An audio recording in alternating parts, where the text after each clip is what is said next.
Hello viewer welcome my YouTube channel. এই ভিডিওটোত আমি তোমালোকক ক্লাস 10 ৰ জিকিৰ কবিতাৰ কোৱেশ্চন এৰ আনসাৰ বিলাক আলোচনা কৰিম। কোৱেশ্চন বিলাক চাই লোৱা। 1 ৰ ক নম্বৰটো কি দিয়া আছে, জিকিৰৰ ৰচক কোন? এনসাৰ হ'ব আজান ফকিৰ। নম্বৰ খ, জিকিৰ বিলাক কিহৰ লগত তুলনা কৰিব পাৰি? হিন্দু ধৰ্মৰ ভক্তিমূলক স্থিতিগীত বা প্ৰাৰ্থনাৰ সৈতে জিকিৰৰ তুলনা কৰিব পাৰি। তাৰপৰ নেক্সট কোশ্চেন, জিকিৰ শব্দটো কোন শব্দৰ পৰা ওলাইছে? উত্তৰটো হ'ব জিকৰ শব্দটি জিকৰৰ পৰা ওলাইছে। তাৰ পাছত নাম্বাৰ 2 চোৱা যে কি দিয়া আছে, তলৰ শব্দবোৰ অৰ্থ লিখা।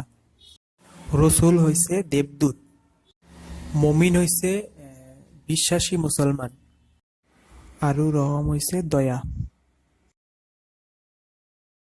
তাৰপিছত নাম্বাৰ 3 কোৱেশ্চনেৰ এনসাৰটো তোমালোকে স্ক্ৰীনশ্বট মাৰি নিজৰ কপিত লিখি লোৱা। মই এক্সপ্লেইন কৰিলে ভিডিঅ'টো ডাঙৰ হৈ যাব, এই কাৰণে তোমালোকে লিখি লোৱা। নাম্বাৰ 4 তোমালোকৰ ব্যাখ্যা কৰিবলৈ দিছে।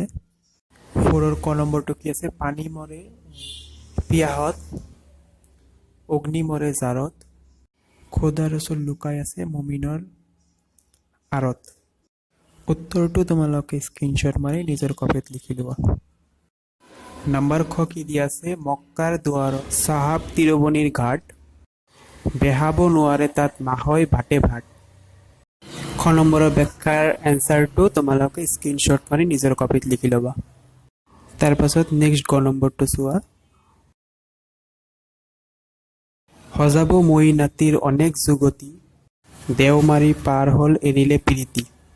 উত্তৰটো তোমালোকে সেম প্ৰসেস স্ক্ৰীনশ্বট মাৰি লিখি লোৱা। 4 নম্বৰটো তোমালোকক দিছে সমাৰ্থক শব্দ লিখা। চিন্টো চিন্তা কৰা, ঘাট নৈ বা সাগৰৰ পাৰ, প্ৰীতি প্ৰেম, আসমান আকাশ। তাৰ পাছত 1 নম্বৰটো দিছে জিকিৰ আৰু জাৰি কবিতাটোৰ ৰচকৰ পৰিচয় দিয়া। তো তোমালোকৰ পাঠত যেটো কবিৰ পৰিচয় আছে তাৰ পৰা শিকিলেই হ'ব।